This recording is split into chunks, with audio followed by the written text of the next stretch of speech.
मैत्रिणींनो, मी वर्षा फॅशन या YouTube channel मध्ये तुमचं अगदी मनापासून स्वागत करते। तर टायटल आणि थंबनेल वरून तुम्हाला समजलंच असेल आजचा आपला व्हिडिओ कशावरती, तरी पण सांगते। आजच्या व्हिडिओमध्ये आपण बघणार आहोत अशा पद्धतीच्या साडीच्या कापडापासून खूप सुंदर अशी 2 ते 5 वर्षाच्या मुलीसाठी फ्रॉक। तर तुम्ही मुलीच्या अंगावरून पण माप घेऊ शकता किंवा त्या मुलीचा जो अगोदरचा फ्रॉक असतो ना त्यावरून पण माप काढू शकता। तर चला आजच्या व्हिडिओमध्ये आपण फ्रॉकची कटिंग आणि स्टिचिंग बघणार आहोत।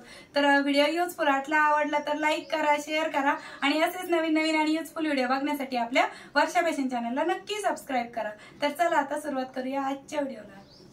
तर सर्वात अगोदर आपण अस्तरची कटिंग करूया। तर बघा त्यासाठी मी अशा पद्धतीने जे अस्तर आहे हे डबल मध्ये टाकून घेतलेले आहे। फोल्ड बाजू माझ्या बाजूने आहे आणि ओपन साइड या साइडने आहे। आता त्यानंतर आपण अजून एक फोल्ड करून घेणार आहोत त्याची अशा पद्धतीने। तरी पण लक्षात ठेवा बंद बाजू माझ्या बाजूने आहे आणि ओपन साइड आहे ती फ्रंट इकडच्या साइडने आहे। बघा अशा पद्धतीने म्हणजे 4 फोल्ड मध्ये आपण हा जो कपडा आहे तो फोल्ड करून घेतलेला आहे। व्यवस्थित असा फोल्ड करून घ्यायचा। तर इकडनं आपल्याला गळ्याची मार्किंग करून घ्यायची आहे, जिकडनं आपला बंद भाग आहे तिकडनं आणि इकडनं ओपनिंगची पार्ट आहे। आता जिकडनं फोल्ड भाग आहे तिकडनं आपण गळ्याची मार्किंग करून घेत आहोत। तर खुला गळा मी ते 2 इंचावरती घेत आहे। मागचा गळा 3.5 इंचाचा आणि पुढचा गळा 4 इंचाचा अशा पद्धतीने आपण ही मार्किंग करून घेतलेली आहे। स्क्रीनवरती पण तुम्हाला माप देत आहे आणि व्हॉइस ओव्हर देऊन पण सांगत आहे। त्याचबरोबर मी ते शोल्डर घेत आहे 2.5 इंचाचा, मुंडा घेत आहे 5 इंच आणि याची जी छातीची घडी आहे ही 7 इंचाची घेत आहे मी। तुम्ही 7.5-8 पण घेऊ शकता म्हणजे मुलीच्या तब्येतीवर। आणि कंबर पण मी इथे घडी 7 इंचाची घेत आहे। पूर्ण उंची घेतलेली आहे 10.5 इंच। आणि त्यानंतर आता बघा अशा पद्धतीने आपल्याला याची मार्किंग करून घ्यायची आहे मुंड्याची वगैरे। ठीक आहे, हे जे पॉइंट आहे ते आपण मॅच करून घेतले नाही। ते मी साधा सिंपल गोलच गळा देत आहे। तुम्ही इथे षटकोनी वगैरे पानगळा पण देऊ शकता। तर बघा अशा पद्धतीने मुंड्याचा पण शेप आपण इथे ड्रॉ करून घेतलेला आहे। आणि सर्वात अगोदर आपण मागच्या भागाची कटिंग करून घेऊ। तर मागचा गळा बघा मी इथे 3.5 इंचाचा घेतला। मागच्या मुंड्याची कटिंग करून घेऊ आणि हे जे पॉकेट म्हणजे पार्ट आहे ना दोन्ही ते सेपरेट करून घेऊ। आता जोड बघत होते मी कुठून आलेला आहे, तर खालच्या साईडने जोड आहे इथे, तर तो आपण अगोदर सेपरेट करून घेऊ म्हणजे दोन्ही पार्ट सेपरेट होतील। तर मागचा पार्ट आपण बाजूला काढू आणि पुढच्या भागाची आता आपण पुढच्या गळ्याची आणि पुढच्या मुंड्याची कटिंग करून घेऊया। ठीक आहे, अशा पद्धतीने आता फ्रंटचा पार्ट आहे तर इथे F टाकून घेत आहे म्हणजे फ्रंट साइड काढण्यासाठी आणि इथे B टाकून घेत आहे म्हणजे बॅक साइडचा पार्ट आहे हे काढण्यासाठी। ठीक आहे, अशा पद्धतीने दोन्ही भागाची कटिंग झाली पुढच्या आणि मागच्या। आता फ्रंटच्या साईडला बघा मी काठाची जी डिझाइन आहे ना ती पुढे यावा त्यासाठी अशा पद्धतीने ठेवून घेणार आहे आणि अस्तरचे कापड पण यावरती ठेवून घेतलं आणि अस्तरपेक्षा बघा मी किती कपडा वाढव घेतलेला आहे। नंतर आपण तो कट करून घेऊ शकतो, पण मी अगोदर हा वाढवच ठेवत असते। आणि हे जोडायचं कसं ते बघा अशा पद्धतीने जोडू शकतो, ते तर मी तुम्हाला शिलाई मशीनवरती दाखवणारच आहे। आता यानंतर आपण बॅक पार्टची पण कटिंग करून घेऊ आणि त्यासाठी पण बघा मी इथे हा साडीचा कपडा घेतलेला आहे। आता मी हा जो काट आलेला आहे ना तो गळ्याच्या बाजूने घेऊ का कमरेच्या बाजूने घेऊ याच्यामध्ये कन्फ्यूज होते। तर मी असं ठेवून बघितलं, नंतर म्हटलं कमरेच्या साईडने ठेवून बघूया म्हणजे जो लेसवाला पार्ट आलेला आहे ना काठाचा तो कमरेच्या साईडने ठेवू, पण तो बरोबर नव्हता वाटत। मग मी पुन्हा जो गळ्याच्या बाजूने आहे ना तिकडनंच तो काठाचा पार्ट आहे ना तो ठेवून घेतला आणि म्हणजे याच साईडने तो छान दिसतो। शिवल्यानंतर पण मला कळालं ते। आता त्यानंतर बॉटमसाठी बघा मी अशा पद्धतीने हे जे 2 साडीचे कापड आहेत ते कट करून घेतलेले आहे। तर याची लांबी आणि रुंदी पण सांगते। तर याची पूर्ण उंची घेतलेली आहे मी इथे 12 इंच आणि रुंदी घेतलेली आहे 28 इंच। तुम्ही हे माप जास्तही घेऊ शकता म्हणजे चुन्या जर जास्त घ्यायच्या असतील तुम्हाला तर, पण याच्या पण भरपूर चुन्या येतात। आणि अस्तरसाठी पण इथे मी हा एक कपडा आहे तो कट करून घेतलेला आहे। तुमच्याकडे जर कॉटनचा कपडा असेल तर उत्तमच आहे, माझ्याकडे अवेलेबल नव्हता म्हणून मी हा दुसरा घेतलेला आहे। तर चला आता शिलाई कशी करायची ते पण बघूया मशीनवर। तर चला सर्वात अगोदर हा पार्ट आहे तो आपण अशा पद्धतीने स्टिच करून घेऊ। तर बघा अशा पद्धतीने आपण हा जो काठाचा कपडा आहे तो अगोदर स्टिच करून घेत आहोत बरोबर अर्धा इंचाची मार्जिन सोडून आणि यावरती पुन्हा मी दाबटीप पण देऊन घेत आहे। आणि हा डिझाईनचा पार्ट समोरून आल्यामुळे खूप छान दिसतं आणि वेगळी काही आपल्याला लेस वगैरे लावण्याची गरज पडत नाही। आणि बघा बरोबर फक्त गळ्याच्या साईडने आपल्याला अगोदर स्टिच करून घ्यायचं आहे। तर मी बरोबर जी लेसचा सेंटर आहे ना तिथेच हा गळ्याचा पण सेंटर यावा त्यासाठी टाचणी लावून घेतली आणि फक्त गळ्याच्या साईडनेच आपल्याला इथे स्टिचिंग करून घ्यायची आहे। आणि लेस शक्यतो नाही लावलेलीच चांगली असते लहान मुलींना, कारण की त्यांना ती टोचते। त्यामुळे तुम्ही अशाच पद्धतीने ही जी साडीचा काट आलेला आहे ना तोच अशा प्रकारे ठेवून घ्या आणि इथे गळ्याला छोटे छोटे कट देऊन घेऊ पलटी मारण्याच्या अगोदर। आणि आतील साईडने हे जे अस्तर आहे ते आपण पलटी मारून घेऊ आणि यावरती दाबटीप पण देऊन घेऊ। तर बघा किती पटकन आपला गळा तयार होतो। गळ्याला कुठल्याही प्रकारचा कॅनव्हास पेपर वगैरे लावण्याची गरज नाही। अशाच पद्धतीने गळा खूप छान दिसतो आणि फिनिशिंगमध्ये पण तयार होतो। तर या पद्धतीने दाबटीप देऊन झाल्याच्या नंतर आता राहिलेलं जे अस्तर आहे ते आपल्याला आहे असंच स्टिच करून घ्यायचं आहे। तर मैत्रिणींनो, तुम्हाला माझी शिकवण्याची सांगण्याची पद्धत आवडत असेल तर प्लीज लाईक करत चला, कारण की एक व्हिडिओ बनवण्यासाठी खूप म्हणजे खूप मेहनत लागते। तो व्हिडिओ शूट करा, एडिट करा, अपलोड करा, त्यामध्ये म्हणजे पूर्ण दिवस जातो। तर प्लीज तुम्ही एक लाईक आवर्जून करत चला। तुमचा एक लाईकमुळे मला प्रेरणा मिळते आणखीन नवीन नवीन व्हिडिओ बनवावेत, ते तुमच्यापर्यंत पोहोचवावेत। तर प्लीज लाईक करा आणि कमेंट करून पण नक्की सांगा। तर बघा, पुढच्या भागाची आपली अस्तर जोडून झालेलं आहे आणि बॅक साईडला जर तुम्हाला इथे झिप अटॅच करायची असेल तर सेंटरला कट करून घ्यायचं आणि झिप अटॅच करून घ्यायची, किंवा गरज नसेल तर फक्त 2 ते 2.5 इंच खाली अशा पद्धतीने एक कट करून घ्यायचं आणि इथे आपण हुक किंवा लूप बनवू शकतो। तर चला, मी स्टिचिंग करताना अशा पद्धतीनेच ते बघा इथून स्टिच करून घेणार आहे, म्हणजे आपल्याला ती गळ्याची जी मार्किंग आहे ती अशा पद्धतीने करायची आहे। तर बघा, मागच्या गळ्याची आपल्याला अस्तर जोडण्यासाठी मी अशा पद्धतीने मार्किंग केल्याच्या नंतर गळ्याच्या साईडने आणि जशी मार्किंग केली होती आपण खाली 2 इंच, त्या मधल्या लाईनच्या कडेला आपण अगदी पाव इंच अंतर सोडूनच हे जे गळ्याचा भाग आहे तो स्टिच करून घेत आहे। ठीक आहे, या पद्धतीने। आणि यानंतर आपण बघा, गळ्याचा जो पार्ट आहे आणि मध्यभागी पण अशा पद्धतीने कटिंग करून घेतलेलं आहे आणि यावरती पण आपल्याला छोटे छोटे कट देऊन घ्यायचे, म्हणजे पलटी मारल्याच्या नंतर गळ्याचा शेप आहे तो प्रॉपर येण्यासाठी। आणि अशा पद्धतीने ते आतील साईडने टर्न करून घ्यायचं आणि बघा व्यवस्थित अशी याच्यावरती दाबटीप देऊन घ्यायची, जशी आपण पुढच्या गळ्याला दिली होती सेम त्याच पद्धतीने। फक्त इकडनं आपला हुकाचा जो किंवा बटन लावण्याचा पार्ट आहे तो 2 इंचाचा खाली आलेला आहे। त्यामुळेच मी तुम्हाला प्रत्येक स्टेप बाय स्टेप दाखवत आहे, म्हणजे असं नको की फक्त फ्रंट साईड दाखवली आणि बॅक साईड मी शिवून घेतली त्याच पद्धतीने नाही, मी दोन्ही पद्धती दाखवले तुम्हाला। पुढच्या गळा पण कसं स्टिच करायचा प्लस मागचा गळा पण कसं स्टिच करायचं ते दोन्ही दाखवलं, म्हणजे तुम्हाला शिवताना कुठल्याही प्रकारची अडचण येऊ नये। आणि काही पण अडचण आली तर तुम्ही मला कमेंटमध्ये नक्की विचारा। तर राहिलेला अस्तर पण मी अशाच पद्धतीने स्टिच करून घेते। तर अशा प्रकारे मैत्रिणी, हा बॅक साईडचा पार्ट पण आपला स्टिच करून अस्तर जोडून तयार झाला आहे आणि फ्रंट साईडचा पण आपला पार्ट हा रेडी आहे। आता त्यानंतर मैत्रिणींनो, आपण हे दोन्ही शोल्डर आहेत ते अगोदर स्टिच करून घेऊ आणि मग बाईची स्टिचिंग करू।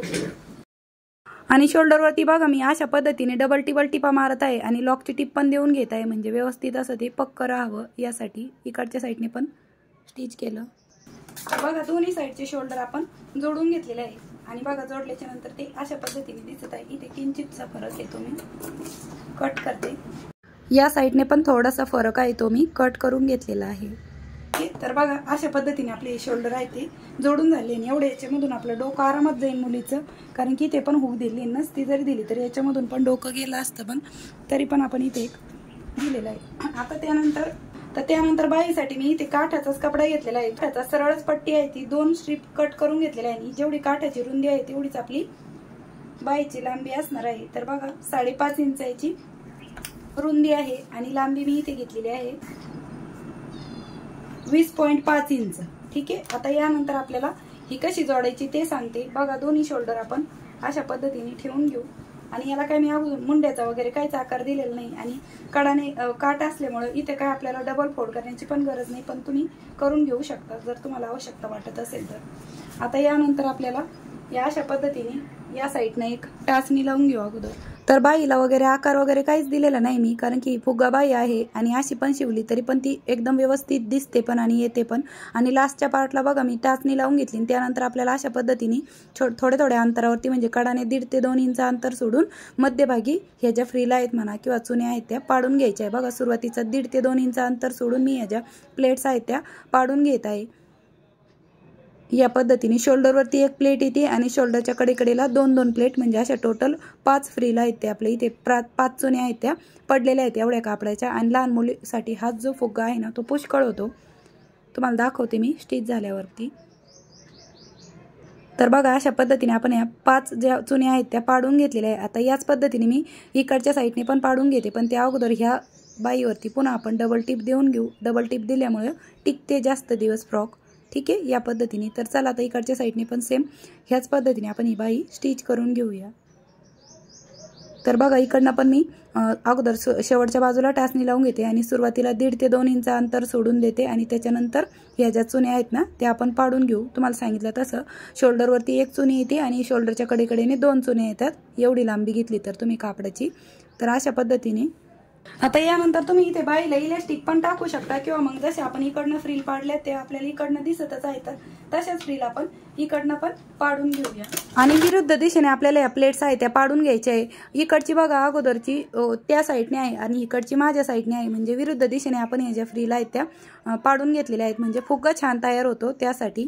तर दुसऱ्या बाईला पण मी सेम त्याच पद्धतीने ज्या बॉटमच्या बाजूने आहेत त्या फ्रील पाडून घेत आहे अशा पद्धतीने, ठीक आहे।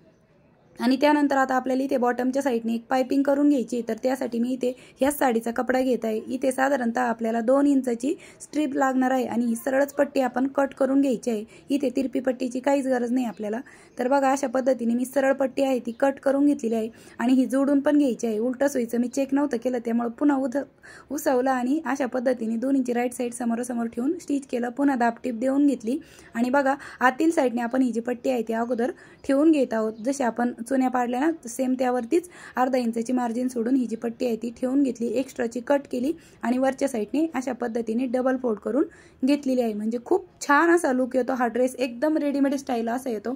तुम्ही महागडे घेण्यापेक्षा नक्कीच स्वतःच्या हाताने बनवून तुमच्या मुलीसाठी शिवू शकता, ठीक आहे। अशा पद्धतीने आता दुसऱ्या साईडने पण मी सेम याच पद्धतीने जी पाइपिंग आहे ती करून घेते, जशी इकडनं केली तशी। तर बघा मैत्रिणींनो, अशा पद्धतीने मी दुसऱ्या बाईला पण ही जी पाइपिंग आहे ती करून घेतलेली आहे। फायनली दोन्ही बाई आपल्या स्टिच करून कंप्लीट झालेल्या आहेत बघा। ते नंतर अशा पद्धतीने पप दिसणार आहे आपल्या स्लीव्सचा, ठीक आहे। आता यानंतर आपण अगोदर बॉटमची स्टिचिंग कशी करायची ते बघूया। त्यासाठी बघा मी इथे अस्तर आणि हा जो कडेचा बॉटमचा पार्ट होता ना तो आपण ठेवून घेतलेला आहे या पद्धतीने। तर सर्वात अगोदर आपण या बॉटम पार्टला अस्तर आहे ते स्टिच करून घेऊ आणि अस्तर जे वाढव दिसत आहे ना ते आपल्याला अशा पद्धतीने बॉटमच्या साईडने डबल फोल्ड करून घ्यायचं आहे। तर अगोदर आपण वरून स्टिच करू। तर जिकडनं कमरेची साईड आहे तिकडनं आपण हे जे अस्तर आहे ना ते फक्त याच साईडने जोडून घेत आहोत आणि याच पद्धतीने मी दुसऱ्या साईडचं पण जे अस्तर आहे ना ते जोडून घेत आहे, म्हणजे दोन्ही पण लगेच सोबतच स्टिचिंग होते आणि फास्टमध्ये ही फ्रॉक आहे ती शिवल्या जाते। तुम्ही पण अशाच पद्धतीने स्टिचिंग करून घ्या, ठीक आहे। तर बघा दोन्ही पण बॉटमच्या पार्टला अस्तर जोडून झाले। आता यानंतर हे जोडायचं कसं ते सांगते। त्या अगोदर वाढव जो कपडा आहे अस्तरचा तो मी कट करून घेत आहे या पद्धतीने। आता त्यानंतर बघा आपण हा जो वरचा पार्ट टॉपचा स्टिच केलेला आहे तो अशा पद्धतीने ठेवायचा आहे आपल्याला बघा, म्हणजे राईट साईड त्याची वरतून आहे आणि हा जो बॉटमचा कपडा आहे आपण आत्ताच अस्तर जोडलेला पार्ट तर त्याच साईडने कमरेची बाजू बघा अशा पद्धतीने ठेवून घ्यायची। 2 इंची बी राईट साईड समोरासमोर ठेवायची। लास्टच्या पार्टला मी अगोदर इथे टाचणी लावून घेते। 2 इंची बघा राईट साईड समोरासमोर आहे आणि अस्तरची बाजू वरतून आहे आणि बघा इकडनं अस्तर थोडं वाढव आहे ते मी कट केलं आणि इकडनं साधारणतः आपल्याला 1.5 ते 2 इंच अंतर सोडून मगच ज्या प्लेट्स आहेत ना त्यामध्ये पाडून घ्यायचे आहेत आणि भरपूर घेरा येतो ह्या कापडाला, एवढ्या रुंदीच्या कापडामध्ये पण। तर बघा अशा पद्धतीने मी जेवढे प्लेट्स बसतील माझ्या तेवढे इथे पाडून घेत आहे। तर खूप सुंदर अशी ही फ्रॉकची कटिंग स्टिचिंग मी तुम्हाला दाखवत आहे। तर बघा या पद्धतीने आपल्या ज्या चुन्या आहेत त्या पाडून झाल्या आणि बघा वरतून अशा पद्धतीने दिसतं। आता ह्याच पद्धतीने आपण बॅक साईडचा जो बॉटमचा पार्ट आहे ना तो पण स्टिच करून घेऊया, जसं इकडचा केला होता सेम त्याच पद्धतीने। कडेकडेने 1.5 ते 2 इंच अंतर सोडायचं आणि मधल्या भागाला जितक्या दाट होतील तितक्यातून चुन्या तुम्ही इथे पाडून घेऊ शकता आणि चुन्या जास्त असतील तितकी जास्त चांगली फ्रॉक आपली दिसत असते। तर बघा बॅक साईडचा पण आपण हा जो पार्ट आहे तो स्टिच करून घेतलेला आहे आणि बॉटमच्या पार्टला आपण हा डबल फोल्ड करून घेऊ अस्तर। तर बघा मैत्रिणींनो, बॉटमच्या साईडने जे अस्तर वाढव होतं ते मी डबल फोल्ड करून स्टिच करून घेतलेलं आहे आणि बघा जे मेन फॅब्रिक आहे ना त्याच्यापासून साधारणतः आपलं 1 इंच वरती राहील, म्हणजे आतमध्ये अशा पद्धतीने आपण ही फोल्ड करून स्टिच करून घेतलेलं आहे। पूर्ण बॉटमला इकडच्या साईडने पण मी हे स्टिच करून घेतलेले आहे। आता यानंतर आपल्याला हे जे कडेकडेचं अस्तर आहेत ना ते पण स्टिच करून घ्यायचं एकत्रित। तर मी तुम्हाला असं दाखवते म्हणजे तुम्हाला कळेल एकदम, बघा या पद्धतीने। आणि राईट साईडनेच आपल्याला ही जी स्ट्रीप म्हणजे स्टिचिंग आहे ना ती या पद्धतीने कंप्लीट करून घ्यायची आणि अस्तर पण आपल्याला आता या स्टेजला 4ही पार्ट आहेत ते अशा पद्धतीने स्टिच करून घ्यायचे आहेत।